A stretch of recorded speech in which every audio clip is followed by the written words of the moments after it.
Vamos conversar agora a respeito da garantia dos direitos de aprendizagens na prática da gestão escolar, em tempos de Base Nacional Comum Curricular. Já sabemos que a BNCC apresenta o conjunto mínimo de aprendizagens que devem ser desenvolvidas em todos os alunos matriculados nas escolas brasileiras. Essas aprendizagens, elas são expressas no formato de habilidades, que se referem às aptidões, ao saber fazer alguma coisa, e que devem ser desenvolvidas ao longo de cada etapa de ensino, né, e que vão impactar diretamente no desenvolvimento das competências, sejam as competências específicas ou as competências gerais expressas na Base Nacional Comum Curricular. Então, habilidade é saber fazer alguma coisa, é saber fazer algo, que na BNCC expressam os objetivos de aprendizagem e desenvolvimento que devem ser trabalhados, né, desenvolvidos nos alunos e nas crianças da educação infantil, e os alunos do ensino fundamental. Então, a gestão escolar deve garantir o desenvolvimento dessas aprendizagens, ou seja, o desenvolvimento dessas habilidades, desses saberes, né, que são expressos na matriz de habilidades da BNCC e aquelas outras aprendizagens que não estão indicadas na BNCC, mas que fazem parte da matriz curricular da rede, do projeto pedagógico da escola. Muito bem. A base organiza essas aprendizagens a partir de competências e habilidades. Então, já sabemos que nós temos um conjunto de 10 competências gerais que devem ser trabalhadas ao longo de toda a educação básica, desde a educação infantil até o ensino médio. Depois nós temos as competências específicas por área de conhecimento, então as competências específicas de linguagens, de matemática, ciências da natureza, ciências humanas e ensino religioso. Temos as competências específicas por componente curricular. Então, cada componente curricular possui um conjunto de competências específicas que devem ser trabalhadas e desenvolvidas no contexto de cada componente. Então, língua portuguesa tem o seu conjunto de competências específicas que devem ser trabalhadas no contexto das aulas de língua portuguesa. E assim também nos outros componentes curriculares. E por fim, como uma unidade mínima de aprendizagem da base, nós encontramos as habilidades, né, que são esses objetivos de aprendizagem e desenvolvimento, esse saber fazer alguma coisa que o professor, a professora deve estimular, desenvolver nos seus alunos. Na educação infantil, essa estrutura é um pouquinho diferente. Então, nós partimos também das 10 competências gerais que são traduzidas, né, adaptadas para a realidade da educação infantil no formato de direitos de aprendizagens. São 6 direitos de aprendizagens que podem ser considerados, entre aspas, as competências gerais da educação infantil, que é o direito de conviver, brincar, participar, expressar, explorar e conhecer-se. Na sequência, nós temos os campos de experiências, que reúnem as experiências, as vivências que as crianças devem realizar para desenvolver as aprendizagens. Então, são os 5 campos de experiências: traços, sons, cores e formas, escuta, fala, pensamento e imaginação, corpo, gesto e movimento, o eu, o outro e o nós, espaços, tempos, medidas, relações e transformações. Cada campo de experiência possui um conjunto de habilidades, de aprendizagens, de objetivos de desenvolvimento que devem ser trabalhados, desenvolvidos nas crianças da educação infantil. Então nós temos essas duas estruturas, né, que são estabelecidas pela base e que organizam as diferentes aprendizagens de cada etapa, de cada segmento, de cada componente, de cada área, de cada campo de experiências. E a gestão escolar, então, deve conhecer essa estrutura, conhecer essas aprendizagens, esses objetivos de aprendizagens, para que possa, então, fazer a gestão, né, desses conhecimentos, dessas aprendizagens, possa garantir que todas essas aprendizagens, esses objetivos de aprendizagem e desenvolvimento sejam trabalhados, desenvolvidos junto aos alunos na escola. Lembrando que o conjunto de aprendizagens apresentado na base é o mínimo obrigatório. Então, a gestão tem que garantir que pelo menos as aprendizagens que estão indicadas na base sejam trabalhadas com as crianças e com os alunos. E, claro, as outras aprendizagens adicionais que foram propostas, elaboradas no contexto de cada currículo escolar, de cada rede, de cada região e também nos projetos pedagógicos de cada escola. Muito bem. Essas habilidades, esses objetivos de aprendizagem e desenvolvimento, são identificados na base por um código alfanumérico.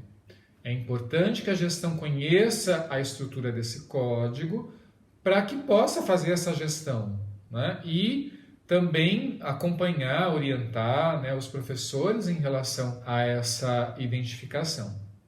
Esse código alfanumérico ele é composto por 4 pares de dígitos, de caracteres.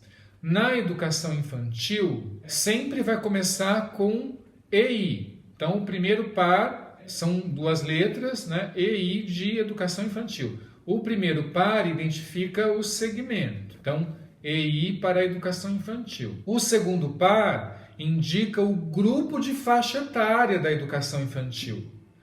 Então, eu posso ter 01, que indica o grupo dos bebês, 02, o grupo das crianças bem pequenas, e 03, o grupo das crianças pequenas. O terceiro par, ele traz 2 letras, e ele vai indicar o campo de experiência. Então, eu posso ter TS, né? Daí é o traço, sons, cores e formas. Eu posso ter EO, o eu, o outro e o nós. Eu posso ter CG, corpo, gesto e movimento.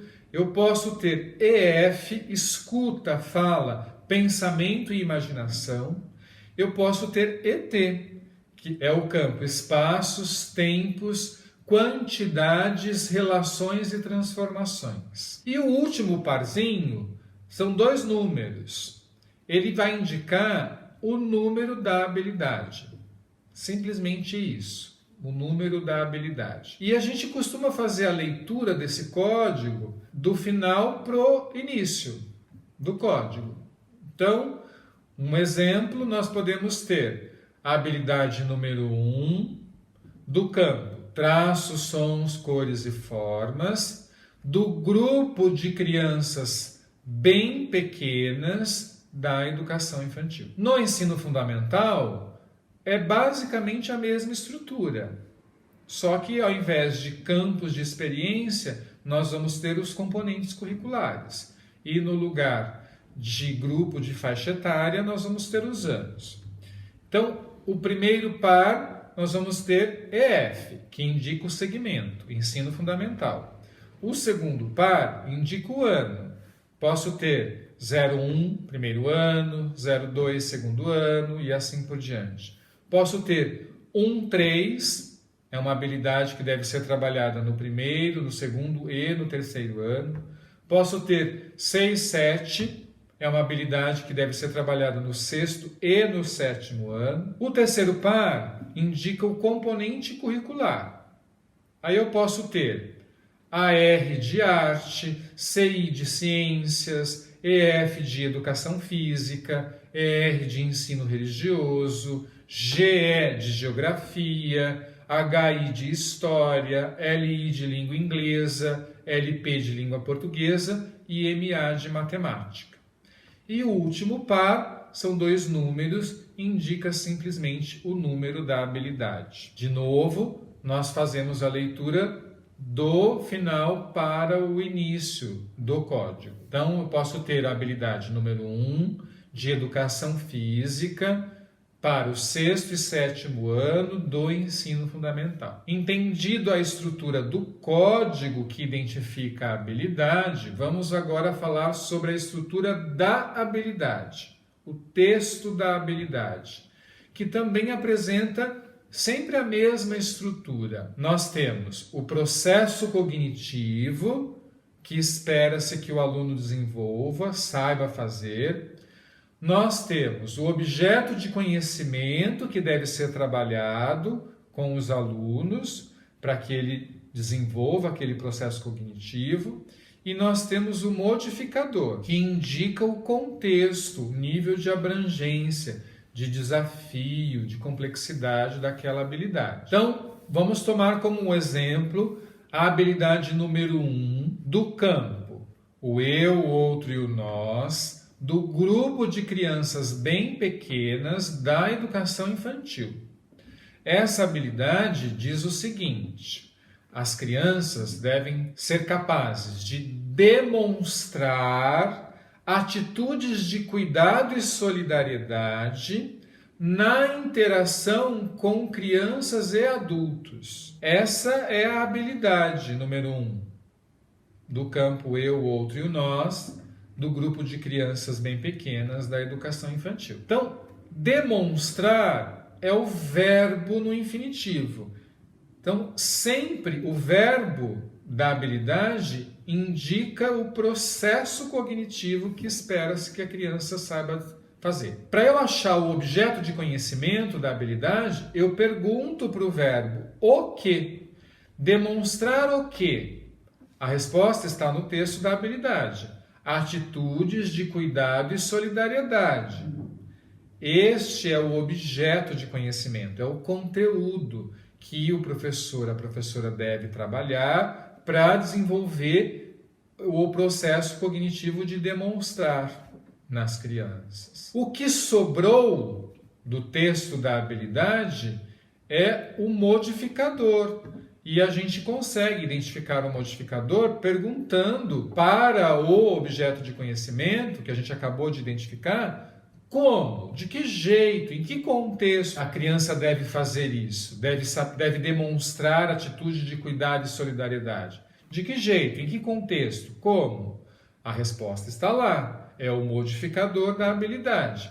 Na interação com crianças e adultos. Esse modificador, ele traz inclusive algumas pistas de estratégia, de metodologia que o professor pode utilizar para desenvolver essa habilidade. Então, aqui o professor, a professora deve propor alguma atividade em que as crianças tenham que interagir entre elas e com adultos, sendo estimuladas nessa interação em demonstrar atitudes de cuidado com o outro e de solidariedade com o outro. Então, uma atividade recreativa durante o recreio, o intervalo, é uma atividade dirigida em que uma criança é solicitada pelo professor para ajudar a outra criança a pular um obstáculo num circuito. A criança está sendo estimulada a desenvolver essa habilidade, de demonstrar atitude de cuidado e solidariedade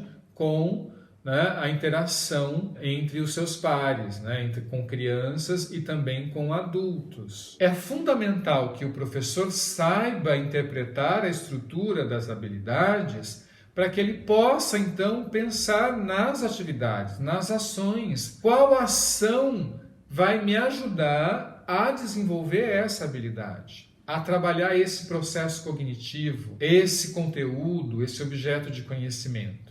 Então, a gestão pedagógica deve saber fazer essa interpretação da estrutura das habilidades para orientar os professores para que eles também consigam fazer essa interpretação e assim possam elaborar, né, planejar plano de aula, sequência didática, projeto, atividade que contemple essas habilidades. E a gestão pedagógica, quando for verificar, avaliar se as atividades propostas pelo professor estão garantindo o desenvolvimento dessas habilidades, também vai precisar saber fazer essa interpretação para ele verificar se aquelas ações que o professor está propondo contribuem ou não para o desenvolvimento desse processo cognitivo, desse objeto de conhecimento, com esse modificador. As habilidades que são propostas na BNCC, elas foram organizadas de um modo que há um desenvolvimento progressivo dos processos cognitivos. Então, se vocês compararem os verbos das habilidades de língua portuguesa do primeiro ano com os verbos das habilidades de língua portuguesa do segundo ano, vocês vão perceber que há uma progressão no nível de complexidade desses processos cognitivos.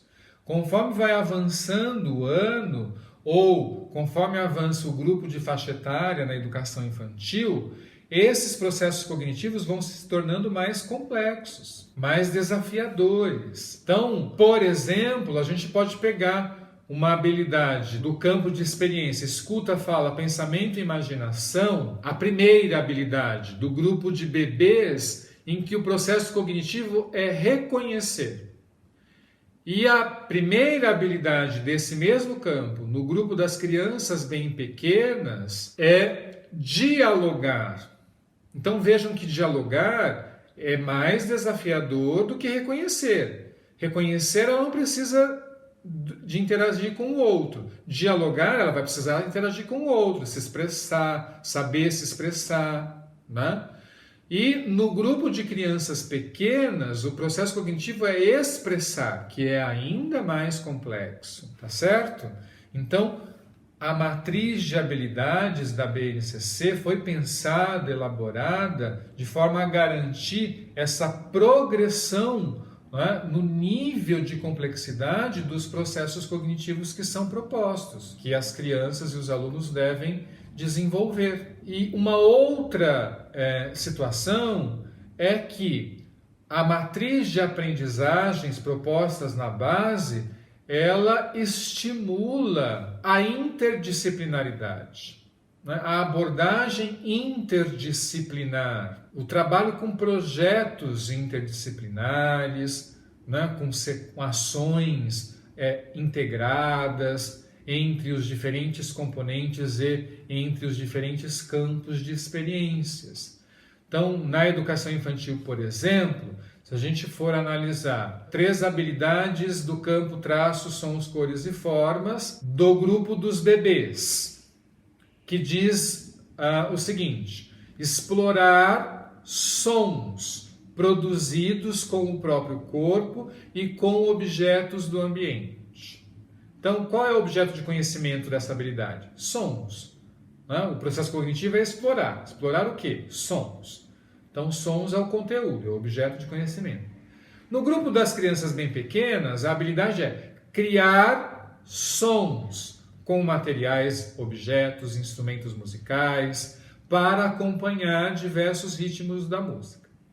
Muito bem. Criar é o processo cognitivo. Criar o quê? Sons também. Então, aqui a gente tem o mesmo objeto de conhecimento lá do grupo dos bebês. Só que o que muda aqui é o processo cognitivo, que tem que ser trabalhado.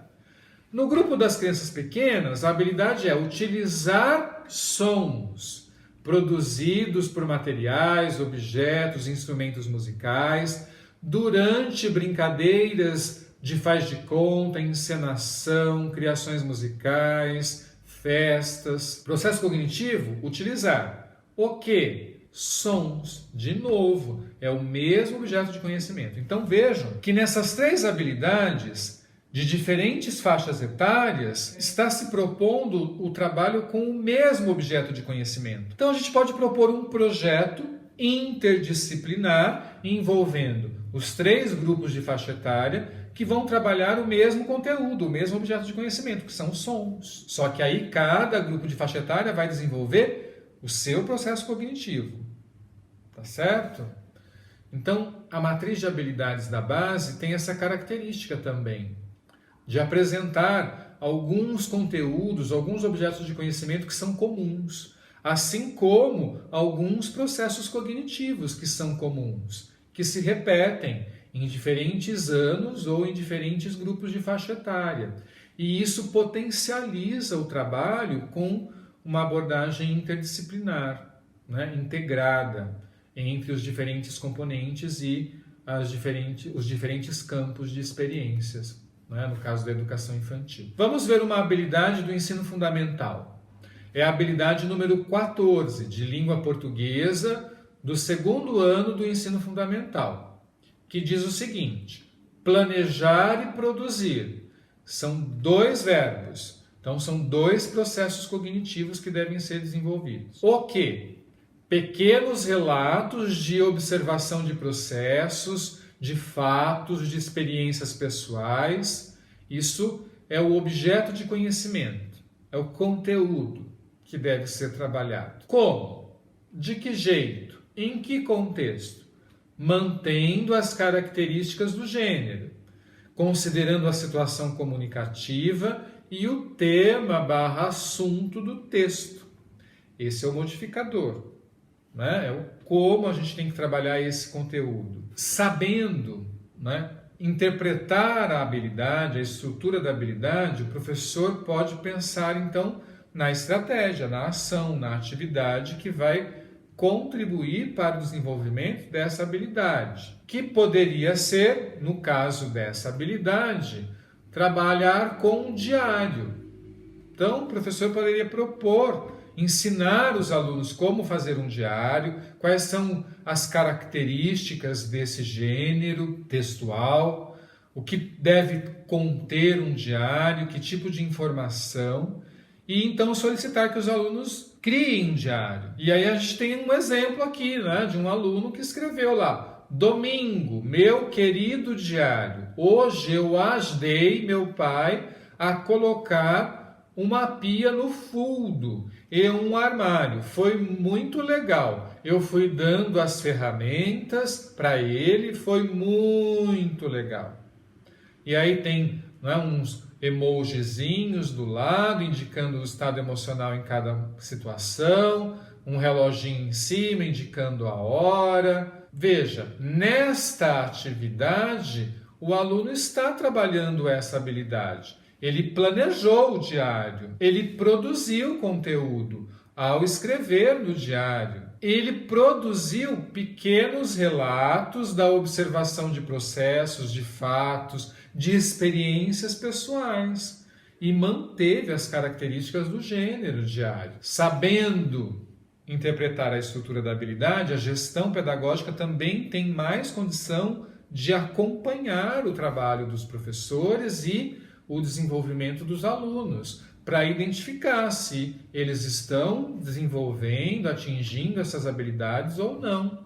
Se eles estão atingindo em parte, se ainda faltou alguma coisa, ele conseguiu planejar o diário, mas não conseguiu produzir. E aí a gestão tem condição, então, de retomar com o professor, para que o professor retome com esses alunos e desenvolvam a habilidade na sua plenitude, na sua completude. Mas como garantir os direitos de aprendizagens, né, ou essas habilidades, na prática da gestão escolar? Então eu penso que a gestão escolar, para conseguir fazer isto, ela precisa atuar, né, em 5 dimensões do trabalho pedagógico: no planejamento e na avaliação. Então é preciso que essas habilidades estejam previstas no planejamento e na avaliação. No planejamento, essas habilidades devem estar indicadas no plano de ensino anual da escola, em que cada componente curricular tem as indicações dos conteúdos ou objetos de conhecimento e deve ter as habilidades que serão trabalhadas a partir de cada conteúdo, a partir de cada objeto de conhecimento. Se essas habilidades estiverem indicadas no plano de ensino anual, já é o início dessa garantia do desenvolvimento dessas aprendizagens, no contexto escolar. Essas habilidades também devem estar indicadas nos planos de aula, enquanto objetivos específicos, devem estar indicadas nas sequências didáticas, no semanário da educação infantil, na rotina da educação infantil, no mensanário, ou qualquer outro instrumento que seja utilizado na educação infantil de planejamento, do trabalho pedagógico do professor. Essas habilidades devem estar expressas, indicadas. No plano de aula, essas habilidades elas devem aparecer lá no rol dos objetivos específicos do plano de aula. Na educação infantil, na rotina, no semanário, até a gente tem uma sugestão, uma indicação de planejamento para a educação infantil, um planejamento compartilhado, público, que pode ser no formato de um cartaz, um painel fixado na parede da sala, em que a gente tem uma tabela com os dias da semana, e aí ao lado dessa tabela nós temos a lista dos direitos de aprendizagens indicados na base, com uma sigla para cada um, a lista dos campos de experiências e a sigla de cada um, a lista de habilidades do grupo de faixa etária que utiliza aquele espaço, aquela sala de aula, a lista dos espaços disponíveis na escola. Então, sala de referência, pátio, refeitório, brinquedoteca, jardim, banco de areia, sala multiuso. Então, a gente faz uma lista de todos os espaços disponíveis na escola. Uma outra lista com os materiais disponíveis na escola, que podem ser utilizados pelos professores nas atividades com os alunos. Então tem sucata, tem garrafa PET, tem caixa de leite, tem corda, bambolê, cone, caixas de papelão. E aí, com todas essas informações, o professor consegue elaborar o planejamento com mais facilidade e com uma visão mais abrangente. Então, lá na tabela dos dias da semana, ele vai lá na segunda-feira, manhã, vou trabalhar com a habilidade tal. Então ele vai selecionar uma das habilidades lá na lista de habilidades do grupo de faixa etária que ele trabalha. E ele coloca o código da habilidade dentro desse campo aí da segunda-feira de manhã. E ele tem o texto da habilidade lá na lista que está do lado.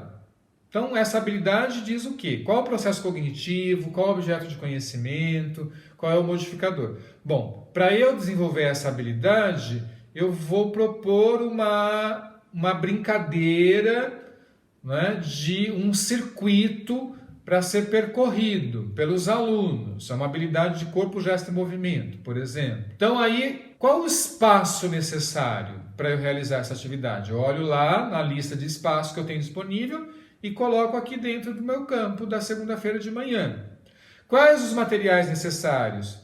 Eu vejo lá na lista dos materiais disponíveis e escolho os materiais mais indicados. Coloco dentro desse campo aí da segunda-feira de manhã. Com essa atividade, coloco o nome da atividade, circuito. Com essa atividade, eu estarei contribuindo para quais direitos de aprendizagens? Olho lá na lista de direitos de aprendizagem. Para conviver, para explorar, para brincar, e aí coloco a sigla desses direitos de aprendizagem aí no campo da segunda-feira de manhã. Estarei trabalhando qual campo de experiência, ou quais campos de experiências com essa atividade, com o circuito? Coloco a sigla desses campos aí dentro. Pronto, fiz o planejamento da segunda-feira de manhã. E assim eu vou fazendo com os outros dias, com os outros horários do dia. Eu posso fazer isso semanalmente, mensalmente, e isso está público na parede da sala de referência. A professora pode recorrer a esse planejamento a qualquer momento. A coordenação, a gestão pedagógica pode também acessar esse planejamento a qualquer momento. E esse planejamento pode ser revisto. Eu planejei a semana toda, mas eu propus aqui uma atividade na segunda-feira que não deu muito certo, né? Aí a professora tem que fazer uma avaliação dessas atividades propostas. A atividade foi adequada para o espaço que eu escolhi? Que outro espaço que existe na escola eu poderia utilizar para essa atividade? As crianças, elas gostaram de brincar, de fazer aquela atividade naquele espaço? Não gostaram? Não gostaram do espaço? Teve algum material que estimulou mais as crianças? Que materiais eu posso utilizar para enriquecer, ampliar essa brincadeira, essa atividade numa próxima oportunidade? A habilidade que eu indiquei que seria trabalhada foi estimulada? Foi desenvolvida nos alunos? Então o professor vai fazendo essa avaliação, sem esperar terminar a semana ou o mês. Realizou a atividade naquele dia, ele já faz essas perguntas para si mesmo. E aí ele já tem uma avaliação. E ele pode usar um post-it, por exemplo, para registrar algumas observações a partir dessas perguntas, dessa avaliação, e colar lá em cima do campo da segunda-feira de manhã a avaliação daquela atividade que foi realizada. Então ele pode colocar lá, construir as casinhas que foram propostas usando outros materiais. Foi uma conclusão que ele chegou a partir da avaliação que foi feita. Ou as crianças demonstraram muito interesse em usar a terra. Então, repetir essa atividade com terra outras vezes. E aí vai colando esses post-its de avaliação sobre esses campos do planejamento, de modo que você tenha ali o registro, tanto das atividades realizadas, quanto a avaliação dessas atividades, para que o professor possa, então, fazer a retomada dessas atividades em outros momentos. Então, esse é um exemplo de planejamento na educação infantil que já prevê, que garante, desde o planejamento, as habilidades, as aprendizagens que são propostas lá na Base Nacional Comum Curricular. E essas aprendizagens também devem ser garantidas nas avaliações. Então, quando a gente for avaliar o aluno, seja o instrumento que for de avaliação, observação, autoavaliação, uma avaliação objetiva, dissertativa, uma apresentação de seminário, a elaboração de um relatório, a produção de um vídeo, fotografia. É fundamental que o professor indique quais são as habilidades que ele estará avaliando através daquela atividade. Então, se for uma avaliação mais tradicional, comum, que vão ter lá uma lista de itens, de questões para o aluno responder ou resolver, o professor deve indicar qual é a habilidade que ele está avaliando em cada uma dessas questões, desses itens, para que o aluno saiba, antes de começar a realização daquela atividade avaliativa, quais são as habilidades que ele está sendo avaliado.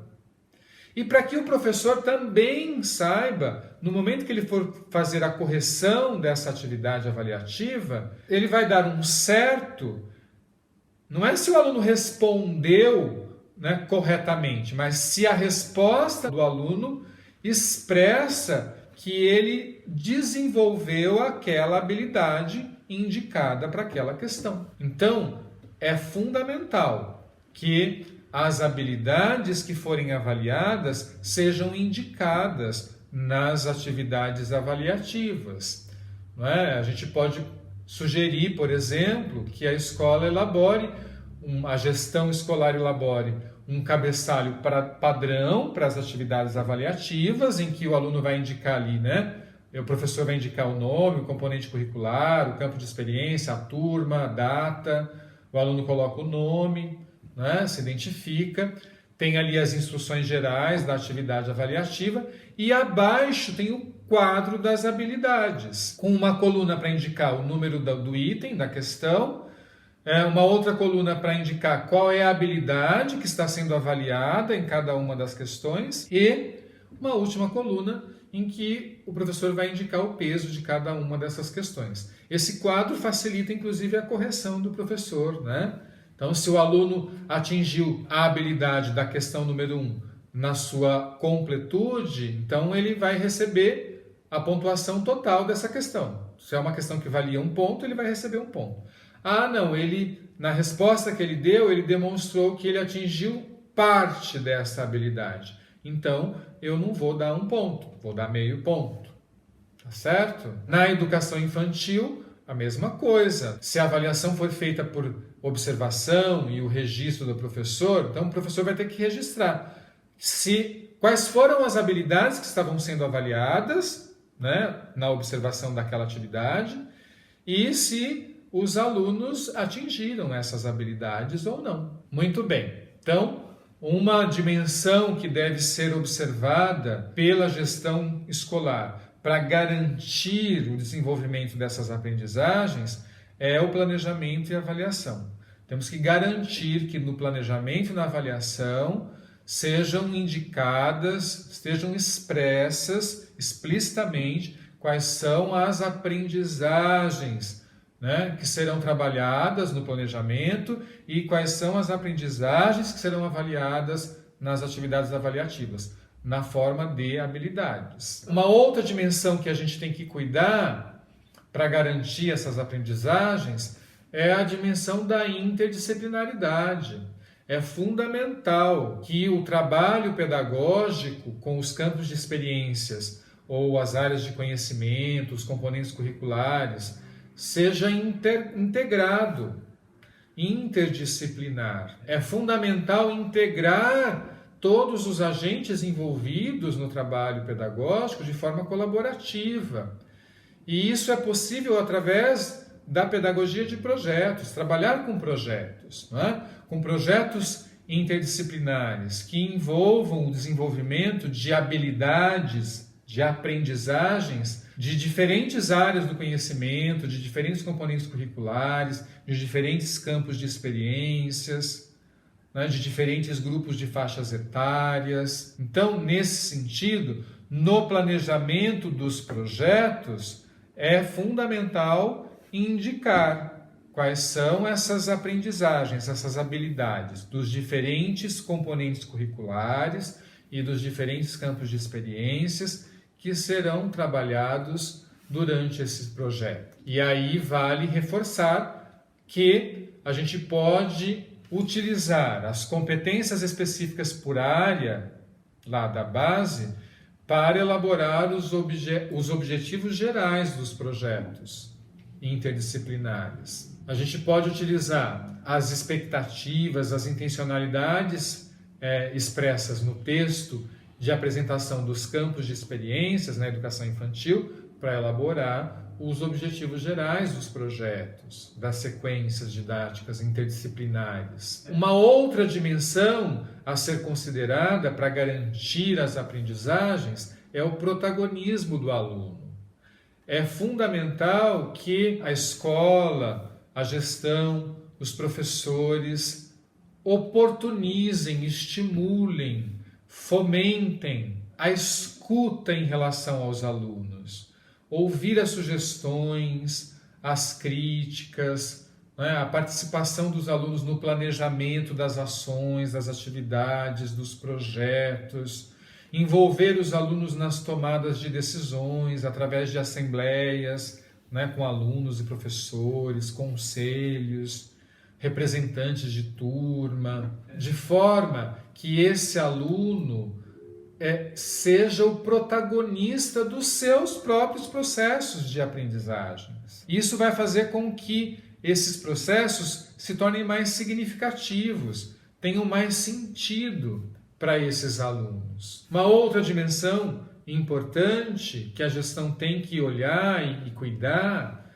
para que essas aprendizagens sejam garantidas é em relação ao professor, aos professores. Né?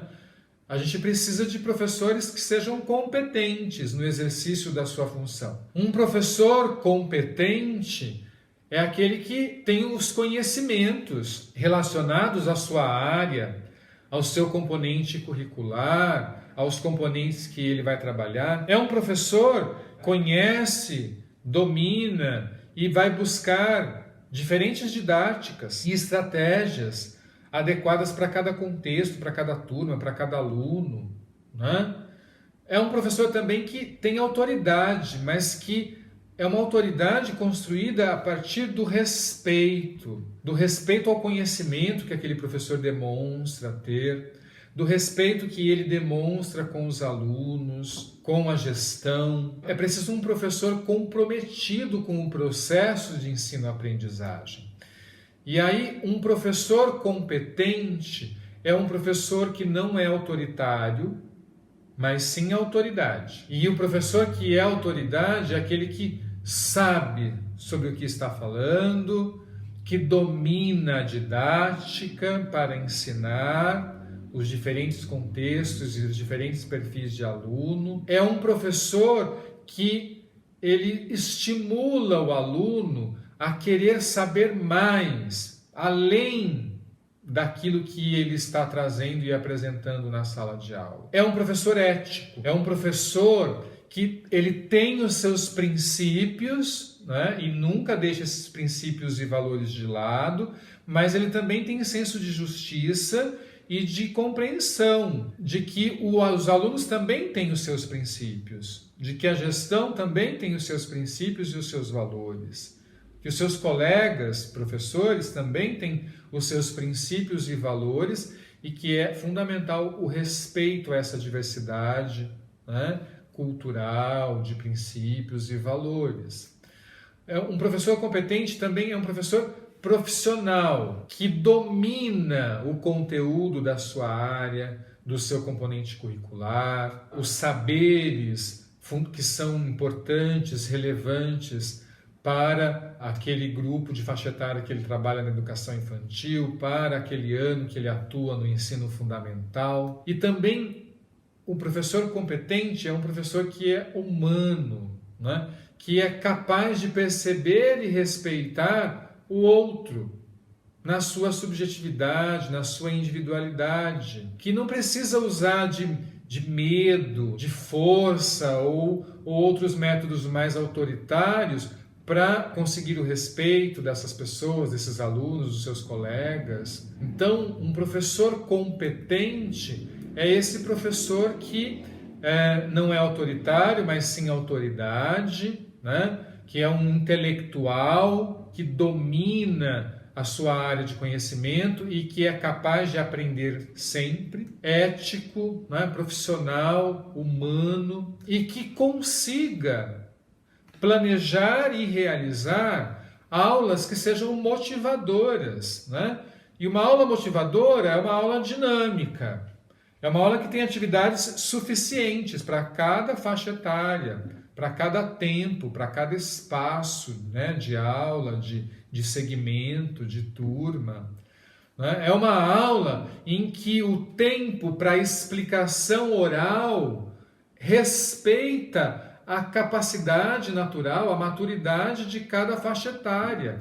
Então eu não vou ficar falando um tempão com crianças da educação infantil ou com as crianças menores do ensino fundamental, anos iniciais. Tem que respeitar esse tempo também de atenção dos alunos de cada faixa etária. Uma aula motivadora é uma aula em que o aluno é o protagonista. Ele tem espaço de fala, o professor escuta, né, as sugestões, as participações, as críticas desse aluno. É uma aula em que são utilizadas diferentes estratégias, como vídeos, imagens, fotos, textos complementares, né, jogos, metodologias ativas, sala invertida, gamificação, materiais concretos, principalmente com os pequenos, né? É fundamental fazer uso desses materiais concretos, porque eles ainda não têm essa capacidade de abstração desenvolvida. Uma aula motivadora é uma aula em que há uma conversa, né, e interação entre alunos e professores, entre professor e aluno, né? Há um momento também para o estudo individual, né? Então não é o tempo todo também conversando, interagindo. Tem que ter um momento também de estudo, de reflexão individual e outros momentos de interação em grupo. Há uma associação entre os conteúdos já aprendidos e novos conteúdos, para ir ampliando progressivamente as aprendizagens, né? Então, uma aula motivadora, ela deve ter todas essas características, esses elementos, para que torne as aprendizagens mais significativas. Uma outra dimensão que a gestão escolar deve cuidar para garantir essas aprendizagens é em relação aos recursos materiais e espaciais.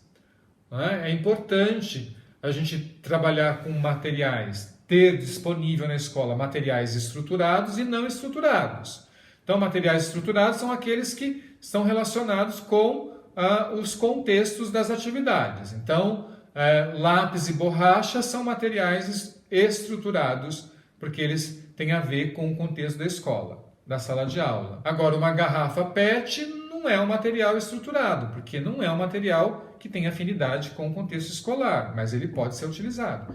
Então, a gente tem que trabalhar com materiais estruturados e não estruturados, né? Uma abordagem heurística, que a gente chama. Trabalhar com ambientes diversificados, não é só a sala de aula, ambientes que estimulem a interação, a colaboração, a mobilidade, a movimentação, né? Às vezes não preciso nem sair da sala de aula, basta eu modificar a disposição dos móveis, das carteiras, criar mesas coletivas, trabalhar em U, em círculo, uma mesa redonda, recolher, afastar todas as carteiras e trabalhar no chão, né? Usar o pátio da escola, a quadra, o jardim, o portão, o entorno da escola. Trabalhar numa perspectiva de uma sala de aula expandida, que vá além das paredes da sala de aula. Então, veja, são essas as dimensões que a gestão escolar deve cuidar, deve garantir que aconteçam para que a gente garanta as aprendizagens que todos os alunos e crianças têm o direito, né, de desenvolver e aprender nas escolas, que é a dimensão do planejamento e da avaliação. Então, as habilidades, né, os objetivos de aprendizagens devem estar expressos em todas essas dimensões, no planejamento e na avaliação, na abordagem interdisciplinar, trabalhando com projetos, no protagonismo do aluno, os recursos materiais e espaciais disponíveis e a formação dos professores, que são os profissionais de linha de frente nesse processo de ensino-aprendizagem e de desenvolvimento dessas habilidades junto aos alunos.